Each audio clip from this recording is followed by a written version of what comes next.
Hi friends, সত্যি আজ live করা মানে হচ্ছে আমার একটা খুবই কষ্টের দিন, সমস্যার দিন। এই সমস্যার কষ্ট যদি মানুষের জীবনে না আসে কোনো দিন, তাহলে মানুষ চিনতে পারে না। এটা বাস্তবতাকে মানে চিনিয়ে দিচ্ছে আর কি। যে আজ যারা আমাকে নিয়ে চলতো, আজ তারা আমার পাশে নেই। আজ যারা আমার পয়সায় খেত, তারাও নেই। আবার যখন টাকা আসবে, সময় আসবে, তখন আবার তারা মাছির মতন ভ্যান ভ্যান করবে। তাই সবাইকে অনুরোধ করব যে এরকম ভুল করবেন না।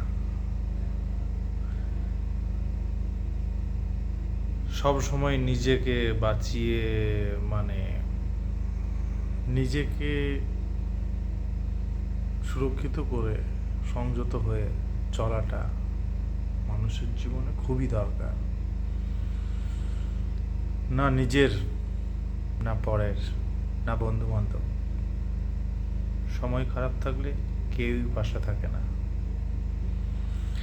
এটাই শিখিয়ে দিল সত্যি। থ্যাংক ইউ, থ্যাঙ্কস এগেন তাদেরকে।